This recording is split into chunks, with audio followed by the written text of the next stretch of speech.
Hermanos, vamos a comenzar con la predicación del día de hoy, que tiene por título Busca ser un esclavo.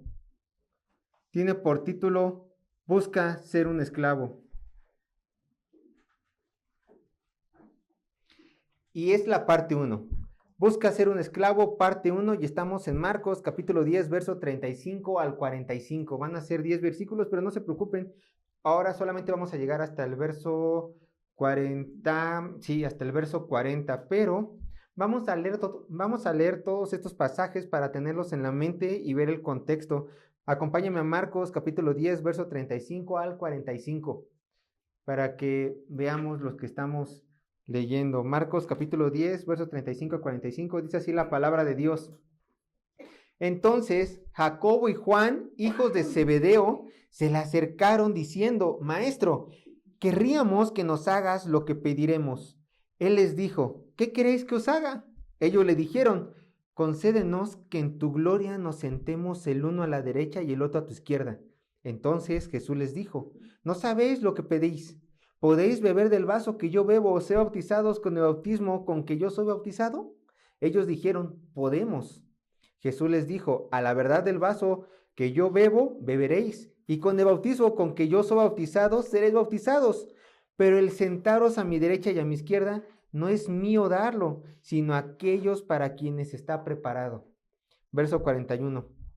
Cuando lo oyeron los 10, comenzaron a enojarse contra Jacobo y contra Juan. Mas Jesús, llamándolos, les dijo: ¿sabéis que los que son tenidos por gobernantes de las naciones se enseñorean de ellas y sus grandes ejercen sobre ellas potestad? Pero no será así entre vosotros, sino el que quiera hacerse grande entre vosotros será vuestro servidor. Y el que de vosotros quiera ser el primero será siervo de todos. Porque el Hijo del Hombre no vino para ser servido, sino para servir y para dar su vida en rescate por muchos. Hermanos, a todos nos encantan los primeros lugares. Yo no creo que a ninguno de aquí no nos guste ser reconocidos. Por ejemplo, que vamos caminando y que nos digan: ¿cómo estás? O que estemos en el puesto de tortillas y que nos encuentre alguien que nos salude. Es más, hasta que nos diga: dame tu dinero y yo te saco tus tortillas. O a lo mejor el encargado del banco, ¿no? Que te ve llegar y te dice, a lo mejor el gerente se siente bonito: yo te conozco, vienes a hacer muchos movimientos, pasa, nada más espérame tantito y sigues tú, ¿no? A pesar de que hay una gran fila. O a lo mejor los mexicanos hemos estado en más situaciones como esta, somos invitados a una fiesta, llegamos a una fiesta y de repente el que lo organiza dice: allá está tu lugar. Se siente padre, ¿no? Ser reconocido, a todos nos gusta, a todos nos encanta ser reconocidos, a todos nos gusta lugares de preeminencia, a todos nos fascina ser líderes. Que digamos algo y que no solamente sea nuestra opinión, sino que la persona diga: sí, cierto, voy a hacer lo que tú dices.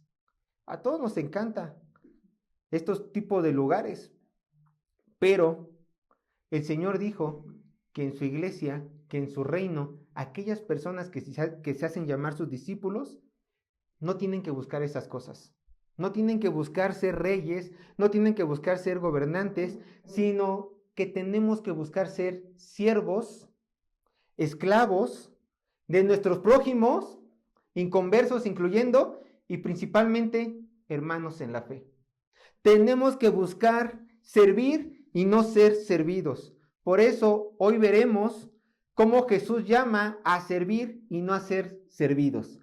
Hoy veremos, y la siguiente vez que toquemos también la continuación de la parte 2, veremos cómo Jesús llama a servir y a no ser servidos. Y el bosquejo es el siguiente, se los presento. Punto número 1, corazones entregados a ser los primeros. Verso 35 al 40. Corazones entregados a ser los primeros. Verso 35 al 40.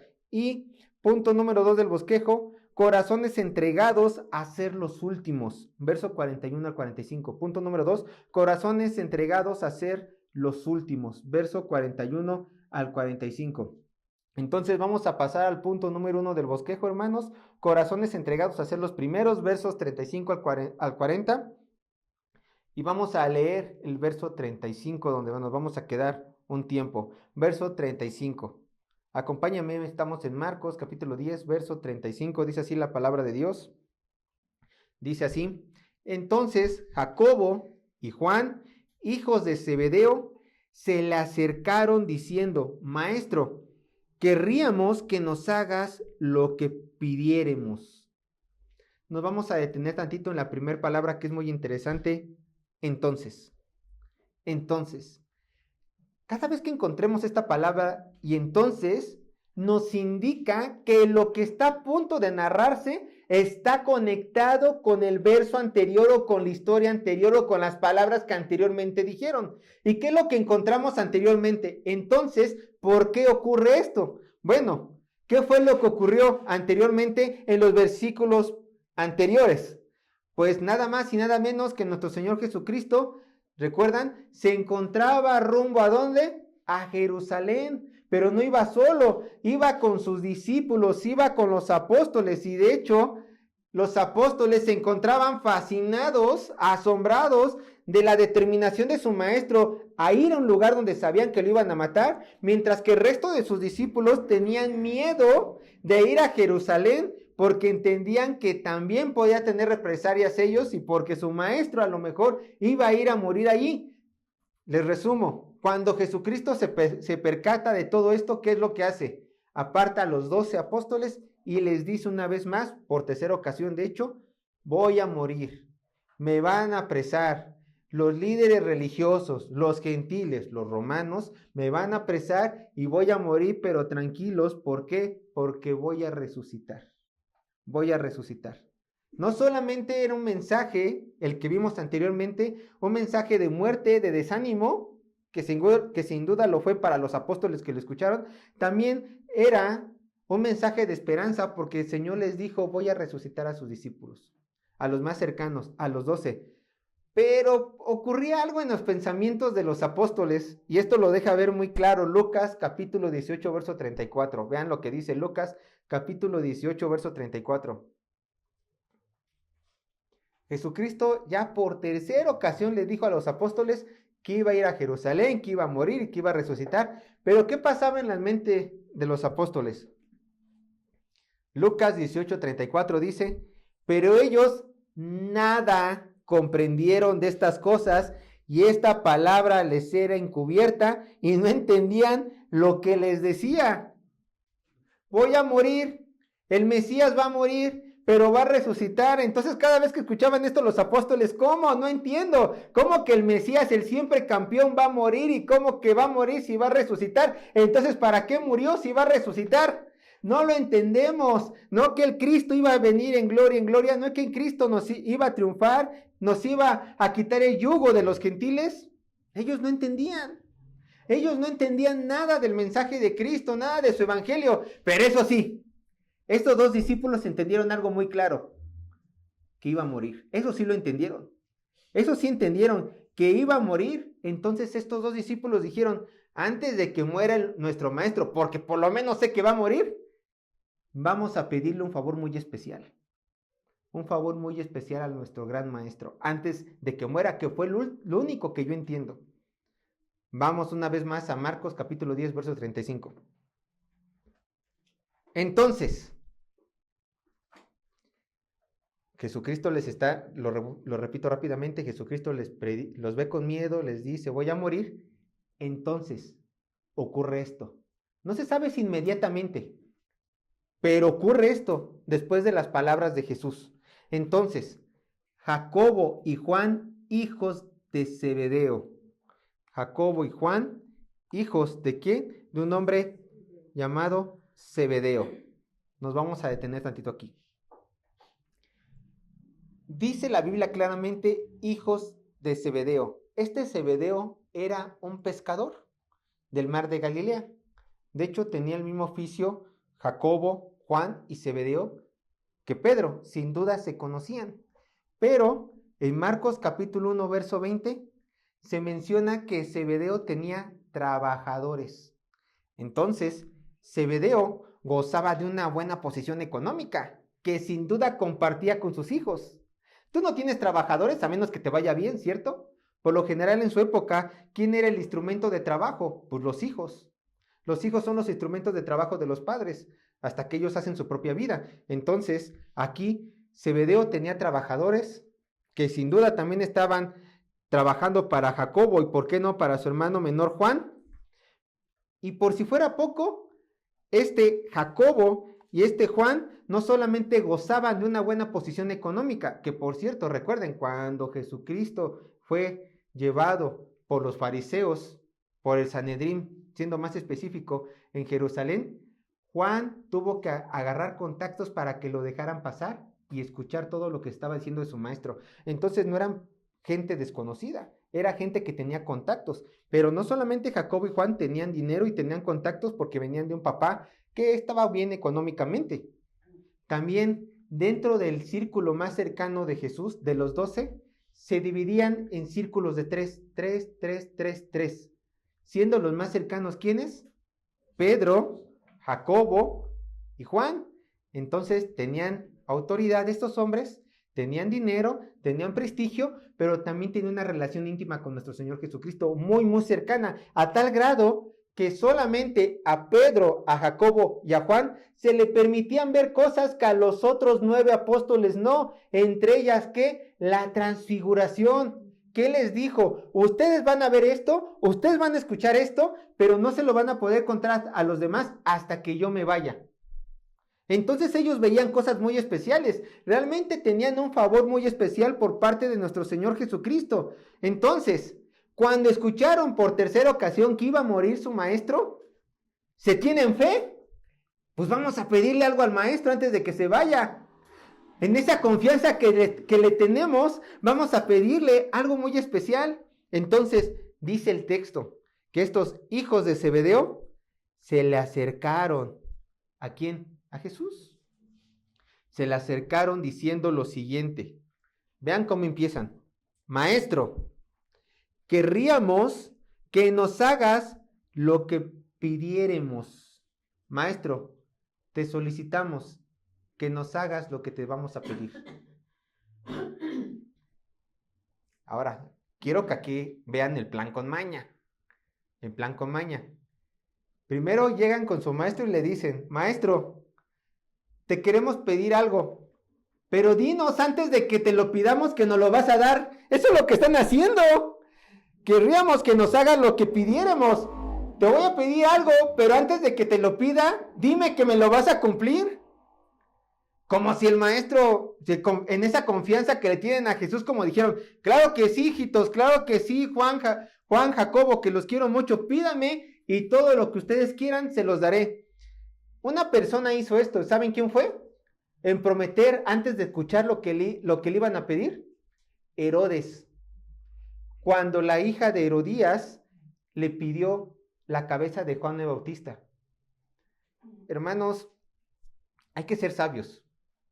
Hay que ser sabios, hermanos. Nunca es bueno hablar antes de pensar ni de meditar.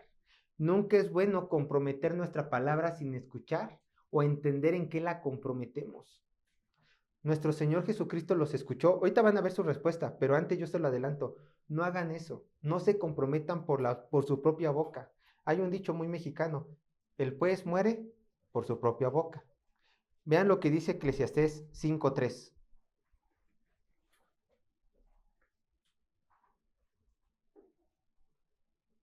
Eclesiastés 5:3. Vean lo que dice. Eclesiastés 5:3 dice, porque de la mucha ocupación viene el sueño, y de la multitud de las palabras, la voz del necio. Tú te puedes convertir en necio. Estás platicando, alguien te pide algo, sí, yo lo hago, yo esto del otro, no te preocupes, voy a recibir mi tanda y hacemos esto y lo otro, sí, no te preocupes, yo voy a estar desocupado y te puedo ayudar, sí, no te preocupes, mira, siempre vas a contar conmigo. Calla, tranquilo, piénsalo antes de comprometerte a hacer algo que no sabes si vas a poder cumplir. Tranquilo. Esta es una trampa que tú solo te estás colocando. No hables rápidamente. Mejor sé como nuestro Maestro Jesús. Aprendamos de Él.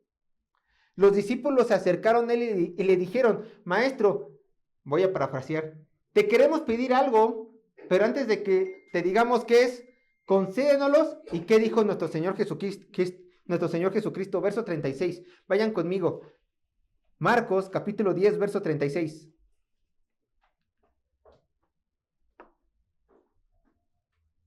Vean lo que dice Marcos capítulo 10, verso 36. Vean la palabra de Jesús, cómo les contesta. Él les dijo, ¿qué queréis que os haga? No comprometió su palabra, sino que, a ver, no me están diciendo qué es lo que quieren. Exactamente díganme qué es lo que quieren. ¿Qué quieren que haga? Ah, Jesús siempre es sabio. Jesús siempre es nuestro ejemplo. Nosotros podemos aprender de él. No es que no amara a sus discípulos. Es que no es bueno comprometer nuestras palabras sin saber qué es lo que nos van a pedir o sin entender cuánto nos va a costar a nosotros.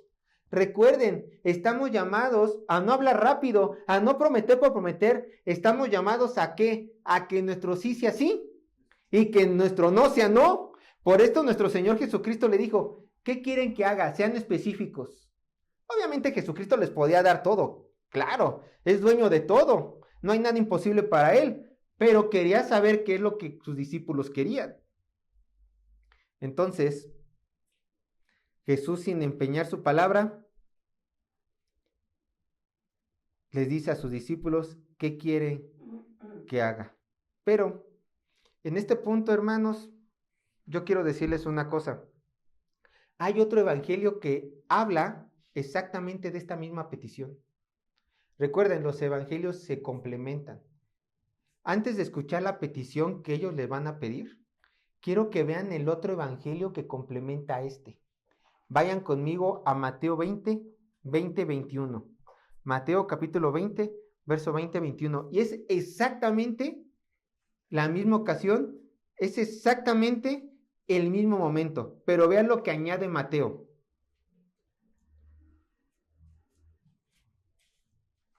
Y quiero que noten que por lo menos Mateo añade una persona más a este relato, a esta petición. Mateo 20, verso 20 y 21. Vean lo que dice.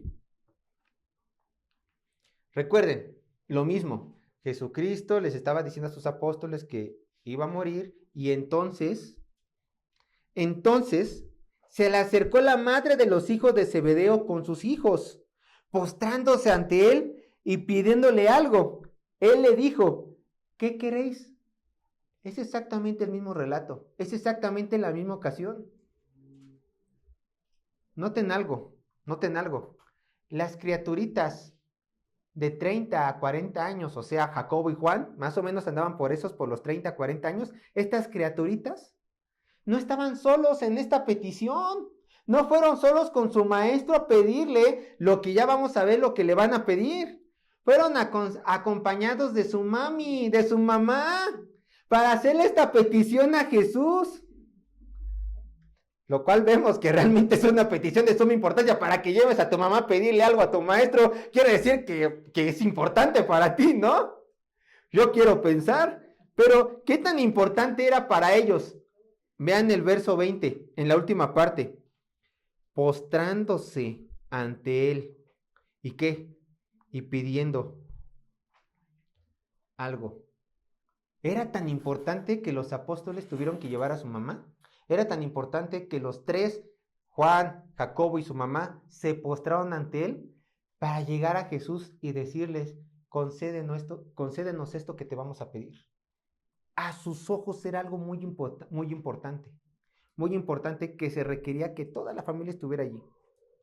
Bueno, con esto hay unas observaciones que tenemos que tener en cuenta antes de continuar. La primera observación, hermanos, es de que dicen ustedes, hemos estado leyendo Marcos, ¿no? Por muchos años. Y dicen, ¿y cuándo hemos visto nosotros que su mamá está allí? Bueno, si ustedes se acuerdan en Marcos capítulo 10, verso 32, yo hice la distinción que mientras que estaban los 12 apóstoles asombrados, que esta distinción lo hacen los teólogos, mientras que los apóstoles estaban asombrados, había otras personas que tenían miedo.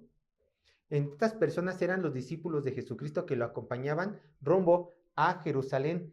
Bueno, esto nos da a entender que la madre de Jacobo y Juan era miembro de los discípulos de nuestro Señor Jesucristo, que lo acompañaba en su viaje, en su peregrinaje. Entonces, no es de extrañarse que ella estuviera allí presente para ir con sus hijos y pedirle algo a nuestro Señor Jesús. Ahora, ustedes no piensen que nuestro Señor Jesucristo solamente todo el tiempo estaba solo con los 12, no es así.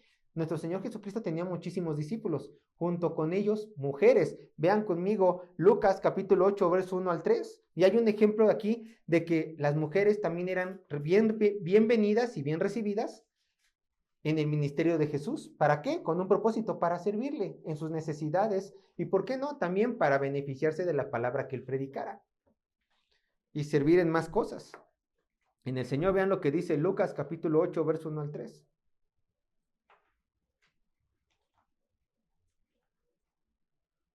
Lucas capítulo 8, verso 1 al 3, dice así la palabra de Dios. Aconteció después que Jesús iba por todas las ciudades y aldeas, predicando y anunciando el evangelio del reino de Dios. Y los 12 con él, escuchen, y algunas mujeres que habían sido sanadas de espíritus malos y de enfermedades. Aquí hace una mención de algunas mujeres. María, que se llamaba Magdalena, de la que habían salido 7 demonios. Juana, mujer de Chuza, intendente de Herodes, y Susana, y otras muchas que le servían de sus bienes. O sea, vemos que Jesucristo no estaba solo con los 12, sino que constantemente en su viaje por Judea, por Samaria y más allá de Samaria, pues estaba acompañado. Y recuerden, también con otros discípulos hombres, sin ninguna duda. Entonces, parte de los discípulos de Jesús se encontraba la mamá de Juan y de Jacobo. Bueno, y aquí a lo mejor, si somos curiosos, nos preguntaremos, ¿la mamá de Jacobo tenía nombre? ¿La mamá de Juan tenía nombre? Sí, de hecho sí tenía nombre. Lo vamos a ver cómo se llama. Pero para encontrar su nombre, por eso nosotros cuando estudiamos la Biblia estamos llamados a escudriñarla, ver, cavar en ella, si quieren verla como una metáfora. Muchos cristianos se quedan como nadando de muertito aquí. Solamente leen la Biblia por leerla. Conocen lo básico, saben quién es Cristo, saben que murió en la cruz, se quedan aquí. Pero si nosotros queremos conocer más a Cristo, más de su palabra y tener una mayor comunión con Él, tenemos no solamente que nadar de muertito, sino ser, ¿qué? Buzos.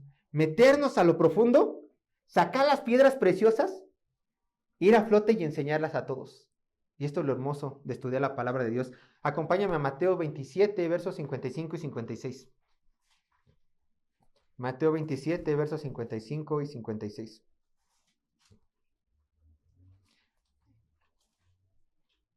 Vean lo que dice Mateo 27, versos 55 y 56. Dice así la palabra de Dios. En este momento nos vamos a ubicar en la crucifixión, Jesucristo está crucificado y entonces ocurre esto. Estaban allí muchas mujeres mirando de lejos. Recuerden, estaban mirando de lejos ¿a quién? A Jesucristo siendo crucificado. Las cuales habían seguido a Jesús desde Galilea, sirviéndole. Esto de acuerdo a lo que también vimos en Lucas 8. Entre las cuales estaban, escuchen, 1, María Magdalena. 2, María, la madre de Jacobo y de José. Y 3, que sería la madre de los hijos de Zebedeo. Aquí hay 3 mujeres, ubíquenlas bien. María Magdalena, 1, María, la madre de Jacobo y de José, y 3, la madre de los hijos de Zebedeo. Al parecer todas se llamaban Marías, ¿no? Todo el mundo se llamaba aquí María siendo mujer. Ahora, aquí están ubicadas 3 mujeres. Vamos a su texto paralelo en Marcos capítulo 15, verso 40 y 41. Y quiero que noten a las 3 mujeres que se mencionan. Marcos capítulo 15, verso 40 y 41. Marcos capítulo 15, verso 40 y 41. Que no les digo cuándo, pero vamos a llegar aquí si el Señor nos presta vida. Marcos capítulo 15, verso 40 y 41. Dice así la palabra de Dios. Vean lo que dice. También había, y recuerden, también estamos en la crucifixión, también había algunas mujeres mirando de lejos, entre las cuales estaban, vean, María Magdalena. Esta es la primer María, ¿no? 1. María, la madre de Jacobo. 2, el menor y de José. Escuchen, esta María, que es la número 2, es madre de uno de los apóstoles también, de Jacobo el menor. Habían 2 Jacobos. Jacobo, el mayor, hijo de Zebedeo, y Jacobo, el menor, que era hijo de esta María.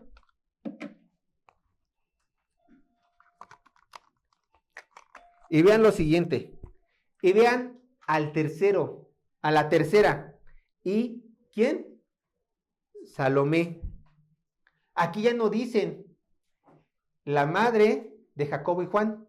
Aquí dicen su nombre. ¿Quién era su nombre? Salomé. Se mencionan a las mismas tres mujeres. Magdalena, María Magdalena, María, madre de Jacobo, el menor, y la mamá de los dos apóstoles, Jacobo y Juan, hijos de Zebedeo, y aquí le da nombre como Salomé. Salomé era el nombre de la mamá de Juan y de Jacobo. Bueno, y por si no termina aquí la cosa, hay un tercer punto que también les digo que es muy interesante. Ya sabemos que era Salomé, discípula de Jesús. Sabemos que Salomé era el nombre de la mamá de Juan y de Jacobo, pero hay un dato muy interesante también. Y quiero que ustedes lo vean en Juan capítulo 19, verso 25, que también es otro relato de la crucifixión. Y aquí también se mencionan a estas tres mismas mujeres, más una cuarta. Pero vean lo que dicen de estas mujeres en el mismo relato de la crucifixión. Juan capítulo 19, verso 25.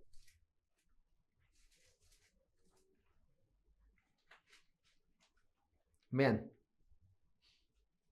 Juan 19, verso 25. Estaban junto a la cruz de Jesús, su madre. Esta es la nueva mujer. Le vamos a poner la cuarta, ¿no? La número 4. La madre, ¿de quién? De Jesús. Estaba su madre al lado de la cruz. Y la hermana de su madre. Esta es la primera mujer. Pero vean la otra. Segunda mujer, María, mujer de Cleofas. 2. Y María Magdalena. 3. ¿Quién es? María Magdalena es la que siempre en las otras listas se mencionaba primero. María, mujer de Cleofas, es la María, mamá de Jacobo el menor. Pero aquí mencionan a la hermana de su madre, de María, madre de Jesús. ¿Quién es esta tercera mujer? Salomé, la mamá de Juan y de Jacobo, los apóstoles. Entonces, el texto no lo dice explícitamente, pero cada vez que se menciona en la crucifixión a María Magdalena y a María, mamá de Jacobo el menor, siempre mencionan a Salomé, esposa de Zebedeo, madre de Jacobo y Juan. Y en esta ocasión mencionan que era hermana de la madre de Jesús. Por lo tanto, la tradición cristiana aquí, no lo dice explícitamente, pero aquí entra la tradición cristiana. La tradición cristiana siempre ha visto a Salomé, hermana de María, madre de Juan y de Jacobo, como la tía de Jesús. Siempre la tradición cristiana la ha visto como la tía de Jesús. Por lo tanto, si Salomé es tía de Jesús y Salomé es mamá de Jacobo y Juan, por lo tanto, Jacobo y Juan son primos ¿de quién? De Jesús, de nuestro Señor. Entonces eran primos. Si esto llega a ser cierto, si este parentesco llega a ser cierto, y regresamos a nuestro relato de Marcos capítulo 10, entonces tenemos que la tía de Jesús, Salomé, y sus dos primos, o sea, los dos apóstoles, le pidieron un favor muy especial a su primo Jesús y sobrino respectivamente. ¿Y cuál era este favor muy especial? Mateo capítulo 20, verso 21, y después nos regresamos a nuestro texto base. Nada más para que vean que hay unión en la palabra de Dios. Mateo capítulo 20, verso 21. Vean lo que dice. Vean cuál era el favor muy especial que en ser cierto, tanto tía como primos le pedían a Jesús, su pariente directo. Vean lo que dice Mateo 20, verso 21. Él les dijo: ¿qué queréis? Recuerden, aquí está hablando la mamá, la tía, probablemente Salomé. Él les dijo, ¿qué queréis? Ella le dijo, ordena que en tu reino se sienten estos dos hijos míos, el uno a tu derecha y el otro a tu izquierda. Mateo dice que la que habló fue la mamá. ¿Qué dice Marcos? Marcos capítulo 10, verso 36 y 37. Ahí está. Dice lo siguiente. Él les dijo, recuerden, en Marcos están hablando los dos apóstoles con Jesús. Él les dijo, ¿qué queréis que os haga? Ellos, Jacobo y Juan, ellos le dijeron, concédenos que en tu gloria nos sentemos el uno a tu derecha y el otro a tu izquierda. Es exactamente la misma petición, solamente que cambia la persona que la pide.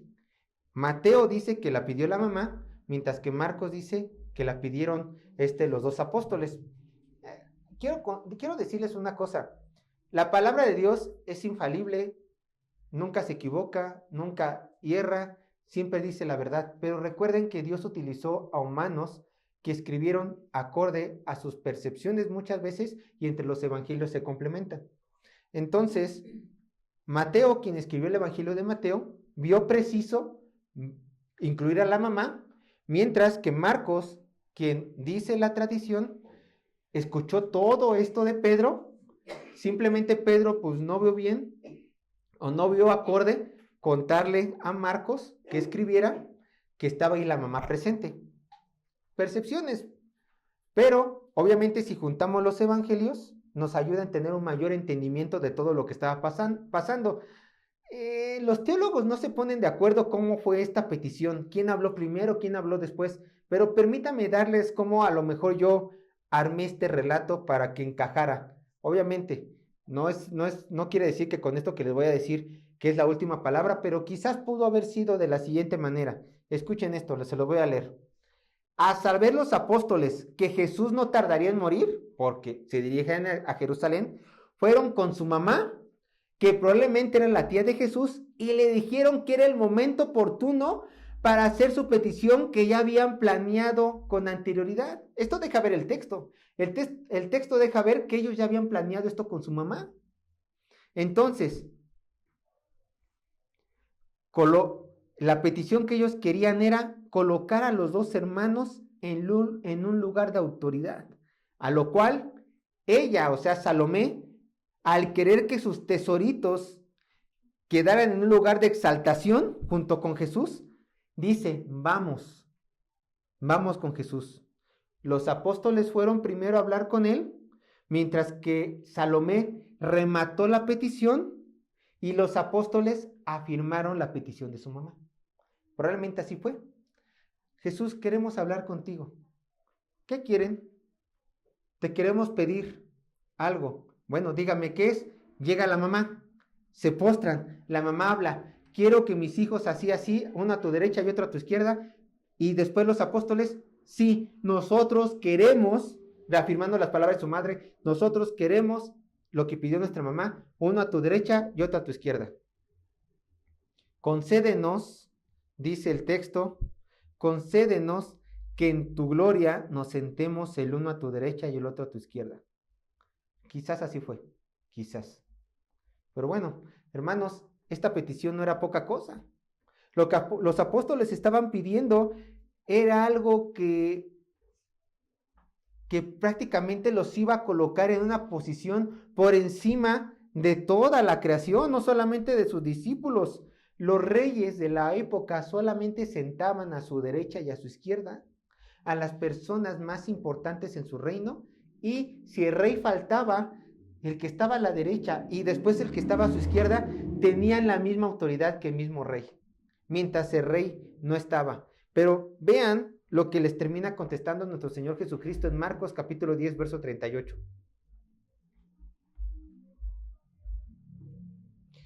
Y les adelanto, nuestro maestro no les iba a conceder este privilegio.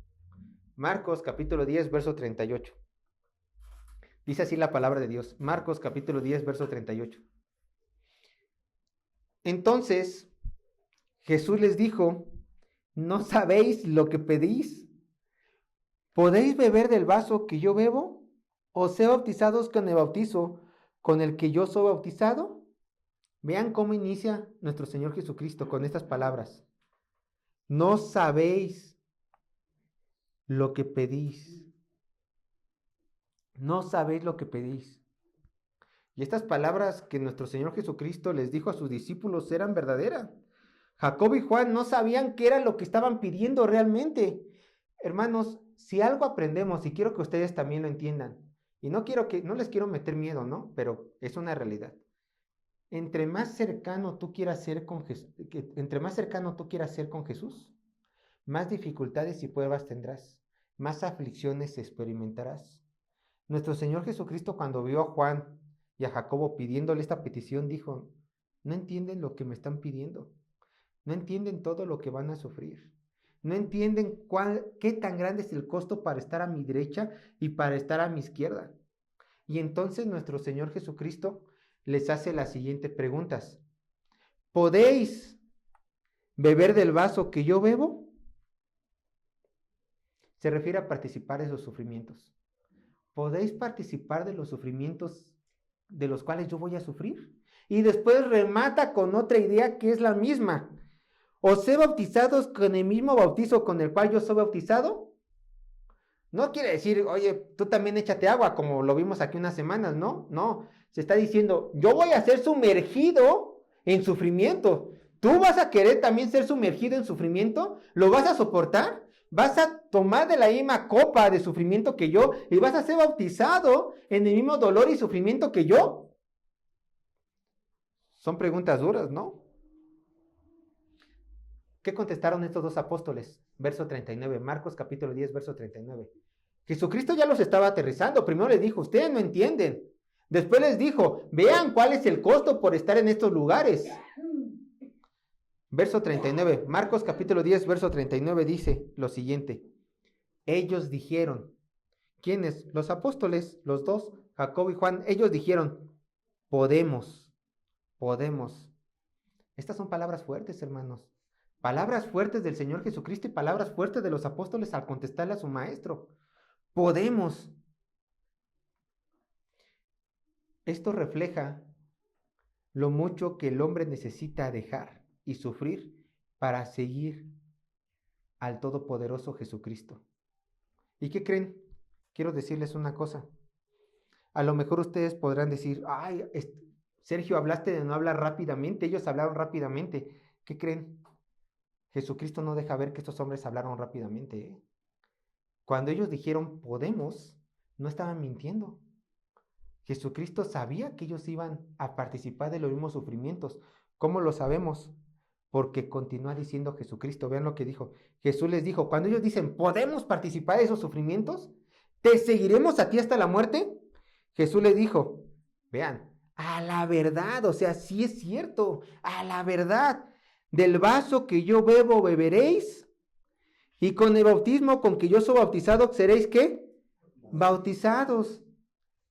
Jesucristo obviamente sabía el pasado, el presente y el futuro. Y sabían que estas palabras de sus discípulos, podemos, eran verdaderas.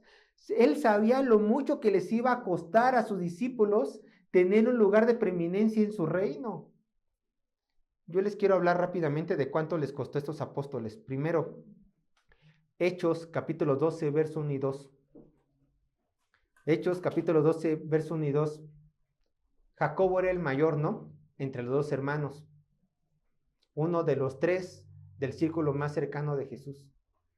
¿Qué le pasó? Hechos capítulo 12, verso 1 y 2. Vean cómo murió este hombre. En aquel mismo tiempo, el rey Herodes echó mano de algunos de la iglesia para maltratarles. ¿Y qué hizo? Y mató a espada a Jacobo, hermano de Juan. Él fue el primer apóstol mártir. Él fue el primer apóstol que murió antes que los demás a espada. Déjenme decirles una cosa. Tú no matas a alguien insignificante para poner un ejemplo. Tú matas a alguien con autoridad para poner un ejemplo. esto hizo Herodes. Herodes se enteró que Pedro era importante, pero se enteró que Jacobo también era importante. Entonces, ¿qué hizo? Te voy a matar a ti primero, Jacobo, a espada, para dar un ejemplo a todos los seguidores de Cristo. Jacobo tenía un lugar de preeminencia. Jacobo era una de las columnas, junto con Pedro y con Juan, en Jerusalén, en la iglesia de Jerusalén, y él fue el primer apóstol en morir a espada. Bueno, ¿qué le pasó a su hermano? ¿Cómo murió su hermano? Obviamente todos los apóstoles murieron feo, pero nada más ahorita nos estamos concentrando en Juan y en Jacobo. ¿Cómo murió Jacobo? Bueno, de acuerdo a las palabras de Jesucristo y de la tradición cristiana, Jacobo murió a una edad, Juan murió a una edad muy avanzada en la isla llamada Patmos, que era una prisión. De viejito murió. Pero déjenme decirles que si ustedes han ido a un reclusorio, no son muy bonitos. Y mucho menos eran las cárceles de aquel momento. ¿Por qué? Porque las cárceles en aquel momento, las celdas eran construidas sobre la roca, que eran húmedas, que eran muy chiquitas, y meter a un anciano de tercera edad, de más de la tercera edad, ahí a morirse, perdóneme, pero sufrió muchísimo. Sufrió muchísimo. Si yo tengo 35 años, mi cuarto es húmedo, amanezco con los huesos, ay no. Ahora ustedes, ¿no? O él, que nos moramos ya de viejitos, 90 años en una cárcel húmeda, solo, sin luz, sin nada, sin buena comida, sin una frazada, sin una cobijita. Pues él sufrió mucho. Bueno, no murió siendo martirizado, pero murió lentamente. Les costó la vida a estos hombres tener un lugar de preeminencia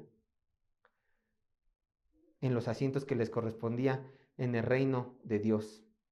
Entonces Jesús sabía las grandes tribulaciones que iban a sufrir tanto Jacobo como Juan. Ahora, la cuestión aquí ya no son ellos. Ellos ya murieron, ellos ya fueron galardonados y serán otra vez galardonados en la segunda venida de Cristo, con los otros galardones que les esperan. Yo te pregunto a ti, ¿tú sufrirías padecimientos y morirías en nombre de Cristo en estos momentos? ¿Tú sufrirías padecimientos y morirías en nombre de Cristo en estos momentos? No debes de pensarlo mucho, ¿eh? O sea, yo no, permíteme, pero esta pregunta yo no la hago para que la reflexiones. Esta pregunta yo te la hago para que automáticamente tú digas sí o tú digas no. ¿Por qué?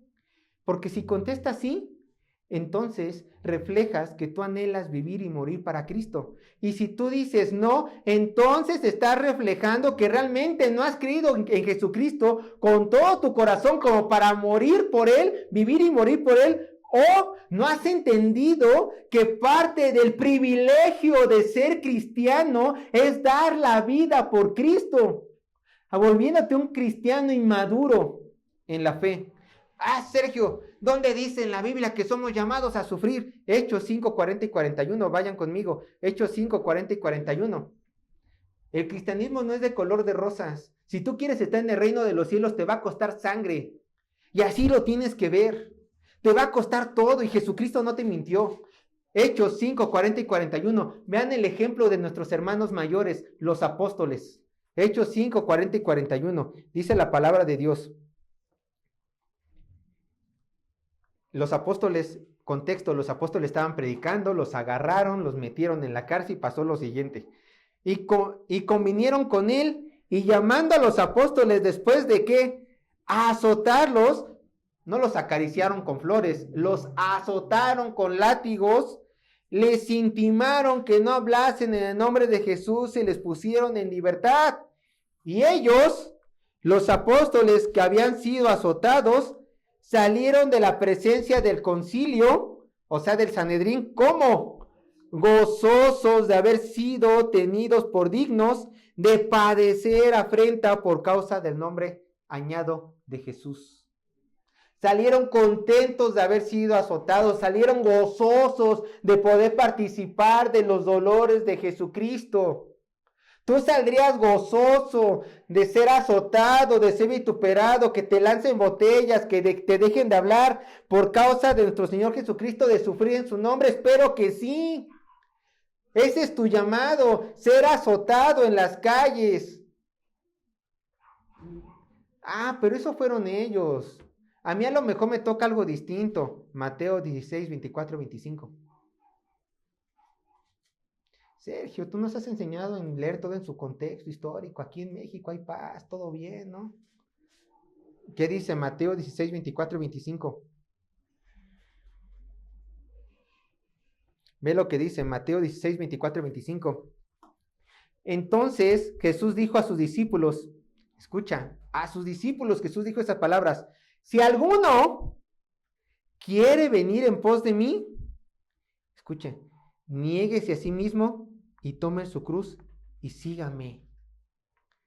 Tomar la cruz, recuerden, en el contexto de Jesucristo era un utensilio de muerte. No es una cruz como hoy nosotros lo vemos y lo llevamos aquí en el pecho, orgullosos, una cruz, no. Era como si llevaras una guillotina aquí.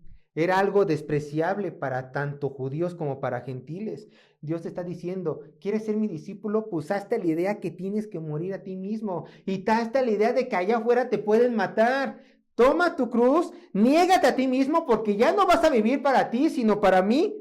Y sígueme. Dispuesto a morir cualquier día de tu vida a causa de mi nombre. Verso 25. Porque todo el que quiera salvar su vida, ¿qué pasará? La perderá. Y todo el que pierda su vida por causa de mí, ¿qué? La hallará. Mueres en nombre de Cristo, hallas tu vida. Salvas tu vida por negar a Cristo, que te vaya bien. En verdad. Te deseo lo mejor mientras estés aquí en la tierra, porque cuando venga nuestro Señor Jesucristo o tú vayas a su presencia en su muerte, te va a ir muy mal. Te va a ir súper mal. Porque lo único que te espera es el infierno eterno y la perdición eterna. Entonces, con esta pregunta, yo quiero que ubiques tu lugar en la eternidad y tu lugar en el presente. Tú eres discípulo de Cristo para morir en su nombre en cualquier momento, para sufrir. Y si tú quieres salvar tu vida en este mundo, vas a negar a Cristo, te vas a ir allá afuera, pero Cristo te va a alcanzar. Y ya no va a ser el caballero que fue un día contigo. Te va a arrastrar al infierno. Te va a arrastrar al infierno. Te vuelvo a preguntar. ¿Te consideras un verdadero discípulo de Cristo y morirías en su nombre? ¿Te consideras un verdadero discípulo de Cristo y morirías en su nombre?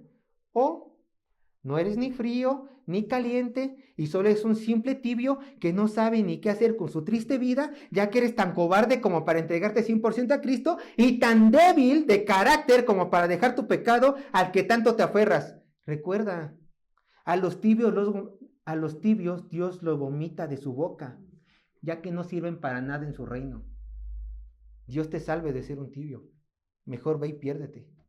Por lo menos así puedes decir, la gocé 50 años después de irme al infierno. Donde aún así vas a llorar, ¿eh? Yo te aconsejo como pastor, yo te aconsejo como discípulo de Cristo, yo te aconsejo, arrepiéntete de ser tibio, arrepiéntete de ser frío y encontrarás misericordia y perdón. Arrepiéntete antes de que venga este Dios airado con todo su ejército, antes de que venga este Jesucristo con la espada desenvainada, antes de que este humilde cordero se vuelva en el león que solamente va a tu yugular y te arrastre al infierno, porque lo mereces. Pero si tú eres una persona, un verdadero discípulo de Cristo que da su vida por Él, está dispuesto a morir, hermano, a ti te espera la vida eterna. No te preocupes, ahí está el Señor en todo momento para contigo. Así como lo estuvo con Jacob cuando fue atravesado con la espada, y así como estuvo con Juan cuando murió lentamente en la prisión. Ahí va a estar Jesús contigo, en cada momento de tu vida. Y no quiero desaprovechar la oportunidad, hermanos, para decirte algo. Hasta cierto punto, vas a decir, Sergio, ¿cómo? Pero sí, hasta cierto punto es fácil morir a Cristo en una decisión rápida. ¿Por qué? Porque simplemente a lo mejor den un paso enfrente los que quedan en Cristo, damos un paso enfrente, nos disparan y nos morimos. Pero ¿saben realmente qué es difícil? ¿Saben realmente qué es difícil? Morir diariamente a tus deseos pecaminosos, morir diariamente a tu carne. Eso es lo difícil y eso es también a lo que estamos llamados. Tú no estás llamado todos los días a ponerte enfrente y que te disparen para morir. Puede llegar el día de mañana, puede llegar hoy, ¿no? Ojalá des el paso enfrente a morir en nombre de Cristo. Pero tú te estás llamado día con día a hacer morir tu pecado personal. Y tú no te puedes llamar verdadero discípulo de Cristo si tú no has dejado tu pecado personal, si tú no luchas realmente contra ese pecado que te está alejando de Cristo Jesús. Es imposible. Por eso Efesios capítulo 4, versos 25 al 32 dice lo siguiente, y quiero que a pesar de que son muchos versículos, sea un recordatorio. Si tú eres un verdadero discípulo de Cristo, tendrás que vivir en santidad. Si realmente esperas que mañana des la vida por Cristo, si es el momento, hoy es porque vas a vivir en santidad. Desde hoy te tienes que ir preparando para lo que ocurra mañana o en 5 minutos, pero solamente vas a tener poder de Dios para afrontar la muerte gozoso o las tribulaciones gozoso si vives en santidad. Si no, a la primera vas a flaquear y vas a apostatar y no sé qué va a pasar contigo. Efesios 4, 25 al 32. Vean, el llamado que tenemos a morir a nosotros mismos, a dejar el pecado y a vivir en santidad. Efesios 4, 25 al 32, por lo cual, desechando la mentira, hablad verdad cada uno con su prójimo, porque somos miembros los unos de los otros. Airaos, pero no pequéis. No se ponga el sol sobre vuestro enojo, ni deis lugar al diablo. El que hurtaba, no hurte más, sino trabaje, haciendo con sus manos lo que es bueno, para que tenga que compartir con el que padece necesidad. Ninguna palabra corrompida salga de vuestra boca, sino la que sea buena para la necesaria edificación, a fin de dar gracia a los oyentes. Y no contristéis al Espíritu Santo de Dios, con el cual fuisteis sellados para el día de la redención. Quítense de vosotros toda amargura, enojo, ira, gritería, maledicencia y toda malicia. Antes de cometer estos pecados, antes sed benignos unos con otros, misericordiosos, perdonándonos unos a otros, como Dios también nos perdonó a vosotros en Cristo Jesús. ¿Por qué? Hebreos 12:14. Seguir la paz con todos y la santidad sin la cual nadie verá al Señor. ¿Por qué tengo que vivir en santidad? Porque sin la santidad no veré a Dios. Porque la santidad es la evidencia de que yo realmente he sido renovado. Porque la santidad es la evidencia de que realmente mañana voy a dar la vida por Cristo. Esta es la evidencia. Regresando al texto principal. Nuestro Señor Jesucristo sabía que Jacobo y Juan sufrían muchísimo, obviamente, sabía, y manifestaba que ellos iban a sufrir, les creyó cuando ellos dijeron, podemos beber del vaso, podemos participar del bautismo de sufrimiento. Jesucristo le creyó porque sabía lo que iban a padecer. Pero escuchen, ni aun con todo lo que iban a padecer, ni aun con todo, con el título de ser apóstoles, Jesucristo le dio el privilegio de estar a la derecha ni a la izquierda. No se los dio a ellos. Vean, vayan conmigo, Marcos capítulo 10, verso 40.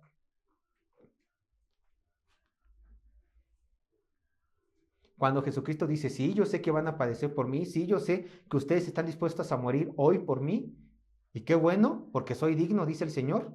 Nuestro Señor Jesucristo hizo lo siguiente, pero, vean, verso 40, pero el sentaros a mi derecha y a mi izquierda, no es mío darlo, sino aquellos para quienes están preparados.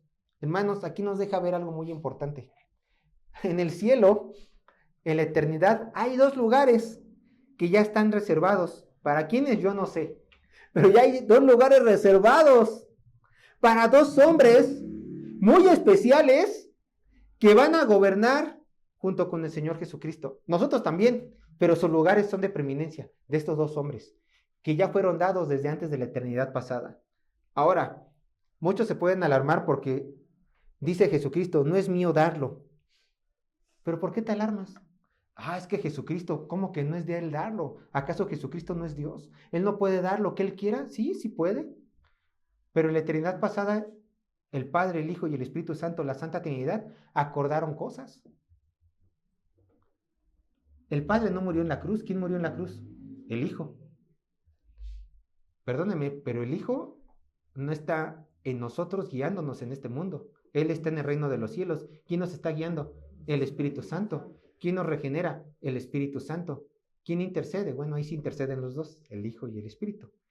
Pero dentro de este consenso divino, se le dio la autoridad al Padre y el Padre dijo, yo voy a decidir ¿quién se sentará al lado de la segunda persona de la Trinidad, a su derecha y a su izquierda? Es normal. Hay cosas que la Trinidad se repartió, responsabilidades que la Trinidad se repartió y que cada uno cumple. El Hijo Redentor, el Espíritu Santo Santificador y el Dios Padre soberano y supervisor, guiador. Bueno, ¿por qué ocurre esto? Más allá ya no sé, pero así nos enseña la Biblia. Pero hermanos, miren, yo quiero decirles una cosa. No quiero que se pongan tristes, igual que Jacobo y Juan seguramente se pusieron tristes. Chin, estos dos lugares no son para nosotros. Bueno, por lo menos no son para ellos. Tú vives santidad y quizás tú fuiste una de estas dos personas. Yo no lo sé. Yo no sé para quién va a ser. Pero este es un ánimo, hermanos, para que nosotros busquemos más y más galardones del Señor. Siempre recordando lo siguiente. Vayan conmigo a Salmos 75, versos 6 y 7. Salmos 75, versos 6 y 7.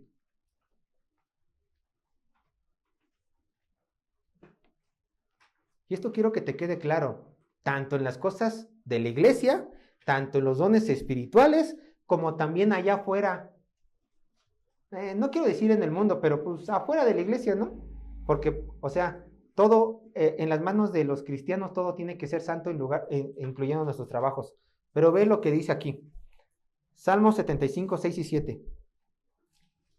Porque ni de oriente, ni de occidente, ni del desierto viene ¿qué? El enaltecimiento, mas Dios es el juez, a este humilla y a aquel que enaltece. Como Dios es juez, como Dios es soberano, Él dijo, a dos personas le voy a dar estos lugares privilegiados de estar a la derecha y a la izquierda de la segunda persona de la Trinidad. Y aquí también contigo. En la iglesia, pues hay ministerios. Dentro del cuerpo de Cristo hay dones. ¿Quién es el que enaltece con los dones, con los ministerios? Dios, que es juez. Y Él le da a quién lo que quiere al que quiere enaltecer, ¿cierto? Es que llevo muchos años peleando un puesto en el trabajo y no me lo dan. Bueno, quizás el Señor no te quiere enaltecer en esa área. Quizás sí, no lo sé, tú sigue orando. Pero ¿de quién depende nuestros dones, nuestro enaltecimiento en la iglesia y allá afuera? De Dios nada más. De Dios nada más. De Él depende nuestra posición económica, de Él depende nuestro lugar de trabajo, de Él depende los dones que tengamos, de Él depende los ministerios que tenemos aquí en la iglesia. ¿Así? Entonces no tenemos por qué sentirnos tristes por los lugares que el Señor nos ha puesto.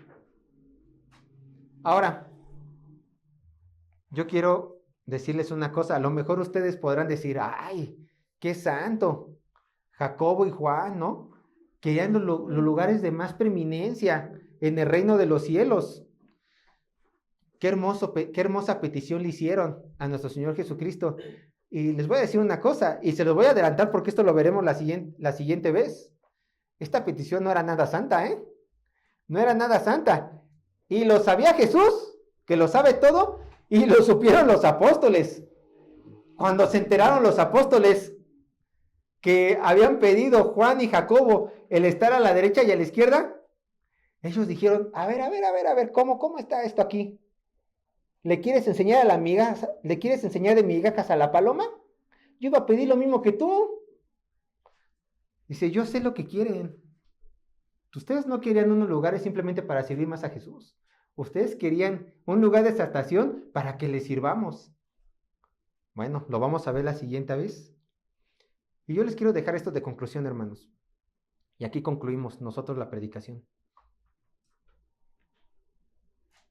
Lejos de la petición, hermanos, que estos dos hombres, Jacobo y Juan, y lo veremos en la siguiente clase, como les dije, de que realmente no fue una petición santa, salida de un corazón que quería servir a sus hermanos, realmente estos dos apóstoles iban a morir por el Señor.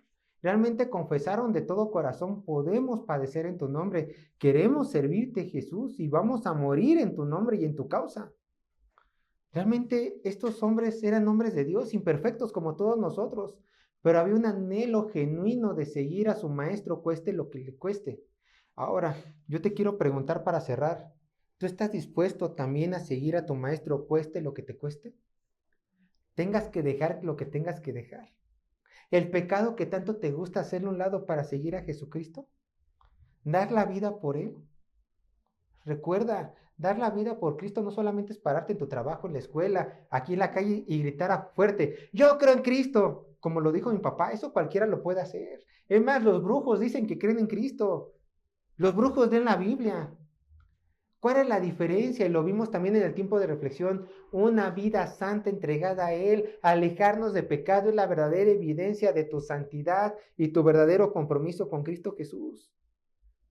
Entonces, si hoy vives en santidad, si hoy dejas tu pecado, si hoy buscas hacer la voluntad de Cristo, cueste lo que te cueste, porque te va a costar, porque ya vimos que son los caminos de Cristo, entonces el día de mañana, que a lo mejor puede ser que alguien corte tu cabeza, no te preocupes, porque en el momento que caiga, Cristo va a estar detrás de ti, sosteniéndola y llevándote al reino de los cielos. Hermanos, que mi Señor les bendiga. Reflexionen y arrepiéntanse si no han creído genuinamente. Gloria a Dios, hermanos.